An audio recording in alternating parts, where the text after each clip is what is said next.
ISKCON Mayapur ইসকনে মুখ্যমন্ত্রী শুভেন্দু অধিকারী যজ্ঞে অংশ নিচ্ছেন। আজ তাকে মায়াপুর ইসকনে ফুল মালা শঙ্খধ্বনি উলুধ্বনিতে বরণ করে নেন ইসকনের সাধু সন্ন্যাসীরা। এরপর এখান থেকে তিনি গোশালায় যাবেন, সেখানে 450টি গরুকে নিজের হাতে খাওয়াবেন মুখ্যমন্ত্রী শুভেন্দু অধিকারী। তার আগে এই বিশেষ পুজো পাঠ যজ্ঞ।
श्री गुरवे नमः स्वाहा इदं गुरवे नमः ॐ वाञ्छाकल्पतरुभ्यश्च कृपा सिन्धुभ्य एव च पतितानां पावनेभ्यो वैष्णवेभ्यो नमो नमः स्वाहा इदं सर्ववैष्णवेभ्य इदं नमः ॐ जय श्री कृष्ण चैतन्य प्रभु नित्यानन्द श्री अद्वैत गदाधर शिवासादि गौर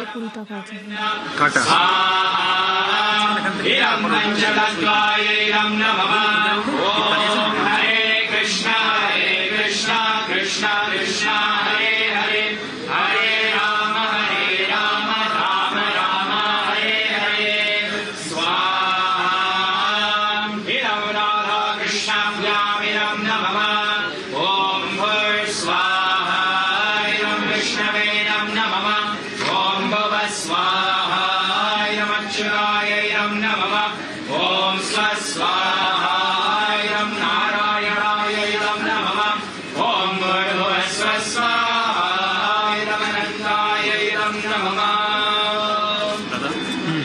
তো পূর্ণাহুতি আমরা সবাই দাঁড়িয়ে যাব।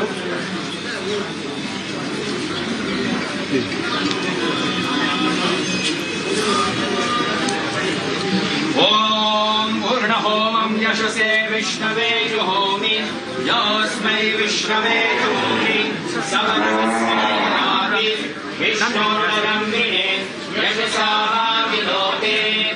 ॐ नमो ब्राह्मण्य देवाय गो ब्राह्मणहिताय च जगद्धिताय कृष्णाय गोविन्दाय नमो नमः स्वाहा इदं कृष्णाय इदं नमः ॐ पूर्णमिदं पूर्णात् पूर्णमुदच्यते पूर्णस्य पूर्णमादाय पूर्णमेवावशिष्यते। মুখ্যমন্ত্রী হয়ে প্রথমবার মায়াপুর ইসকনে পুজো পাঠ বন্দনা যজ্ঞে অংশ নিচ্ছেন মুখ্যমন্ত্রী শুভেন্দু অধিকারী। সুস্মিতার সঙ্গে কথা বলবো। সুস্মিতা, মুখ্যমন্ত্রী হওয়ার আগে তিনি মায়াপুর ইসকনে একাধিকবার এসেছেন শুভেন্দু অধিকারী, তবে এবার এসেছেন একেবারে মুখ্যমন্ত্রী হয়ে, যজ্ঞে অংশ নিচ্ছেন তিনি, আমরা দেখতে পাচ্ছি। এরপর গোশালায় তার গোমাতাদের খাওয়ানোর কথাও রয়েছে। তার এই সফর রাজনৈতিকভাবেও তো অত্যন্ত তাৎপর্যপূর্ণ। রাজনৈতিকভাবে তার এই সফর অত্যন্ত তাৎপর্যপূর্ণ বলতেই হবে, তার কারণ মায়াপুর ইস্কনের সঙ্গে শুভেন্দু অধিকারীর আত্মার আত্মিকতা রয়েছে। সেটা শুধুমাত্র শুভেন্দু অধিকারী নয়, এই ইস্কনের যারা ভক্ত কিংবা যারা সাধু সন্ন্যাসী তারাও স্বীকার করছেন। এবং আর রাজনৈতিক গুরুত্ব যদি বলতেই হয় তাহলে নদিয়া জেলার কথা অত্যন্ত উল্লেখযোগ্য। নদিয়া জেলা বরাবরই বিজেপির ক্ষেত্রে তাদের প্লাস পয়েন্ট, বিজেপির ক্ষেত্রে তাদের সবুজ সংকেত মিলেছিল বারবার এই নদিয়া জেলার ভোটারদের কাছ থেকে। এবং তার মধ্যে মায়াপুর ইস্কনে শুভেন্দু অধিকারী তিনি এর আগেও বহুবার এসেছেন, তখন অবশ্যই তিনি কোনো সময় বিরোধী দলনেতা বা কোনো সময় রাজনৈতিক পরিচয় ছাড়া সাধারণ ভক্ত হিসেবে এসেছেন। কিন্তু এবার মুখ্যমন্ত্রী হওয়ার পর তিনি প্রথমবার এসেছেন, প্রথমবার এলেন যিনি এই মুহূর্তে পুজো পাঠ এবং যজ্ঞে বিশেষ আচার, সেই আচারে অংশগ্রহণ করছেন। যজ্ঞে আহুতিতে আমরা দেখতে পাচ্ছি শুভেন্দু অধিকারীকে। এর আগে এই মায়াপুর ইস্কনেই কখনো আমরা দেখেছি স্বরাষ্ট্রমন্ত্রী অমিত শাহ কিংবা কখনো প্রাক্তন বিজেপির সর্বভারতীয় সভাপতি জেপি নাড্ডা তারা এসেছেন, পুজো পাঠে অংশগ্রহণ করেছেন, মন্দির পরিদর্শন করেছেন, বিগ্রহ দর্শন কিংবা এখানকার সন্ন্যাসী ভক্তদের সঙ্গে দেখা, আলোচনা, সাক্ষাৎ এই সবটাই করেছেন। এবং শুধু তাই নয়, এখানকার যে রীতি রেওয়াজ বা আচার মেনে যারা নদিয়া জেলার বিধায়ক বা নির্বাচিত জনপ্রতিনিধি তারা যেমন নির্বাচনের আগে এখানে এসেছিলেন বিগ্রহ দর্শন করে প্রণাম করে ভগবানের আশীর্বাদ নিয়ে যেমন তারা নির্বাচন প্রচার শুরু করেছিলেন, ঠিক তেমনই জয়ী হওয়ার পর জেতার পরও তারা এসেছেন। সুতরাং রাজনৈতিক ভাবে যদি বলা যায় বিজেপির বিধায়ক, বিজেপির জনপ্রতিনিধি বা বিজেপির যারা কর্মী বা নেতৃত্ব রয়েছে তাদের সঙ্গে এই ইস্কনের সম্পর্ক ভোলার নয়। সুতরাং সেই জায়গা দিয়ে দেখতে গেলে রাজনৈতিকভাবে গুরুত্ব রয়েছে। এবং তার পাশাপাশি গত দুদিন আগে রাজনৈতিকভাবে অত্যন্ত তাৎপর্যপূর্ণ মুখ্যমন্ত্রী শুভেন্দু অধিকারী সহ বঙ্গ বিজেপির যে বিপুল সাফল্যের পিছনে নদিয়া জেলারও বড় ভূমিকা রয়েছে। সেদিক থেকে মুখ্যমন্ত্রী হওয়ার পর প্রথমবার ইস্কন মন্দিরে শুভেন্দু অধিকারী।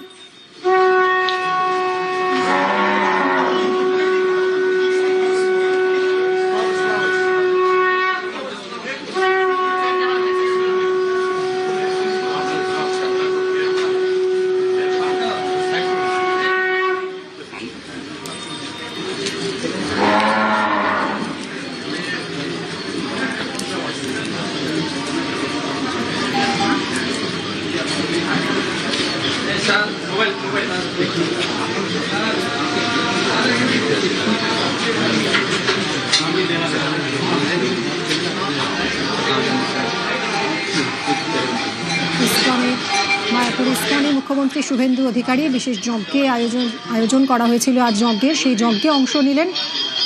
এরপর গোমাতাদের নিজের হাতে খাওয়ানোর কথা রয়েছে মুখ্যমন্ত্রীর। 450টি গরুকে মুখ্যমন্ত্রীর খাওয়ানোর কথা। গো সেবা এবং পুজো, গরুর জন্য তরমুজ, আম, নানা রকম ফল, ঘাস রাখা আছে। মুখ্যমন্ত্রী নিজের হাতে গোমাতাকে খাওয়াবেন।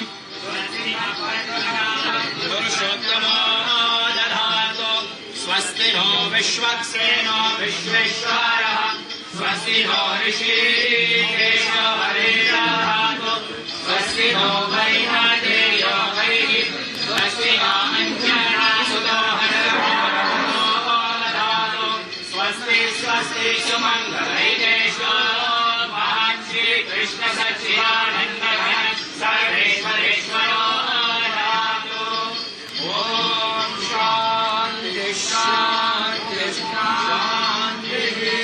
Om Vasudeva Sudam Devam Ganesha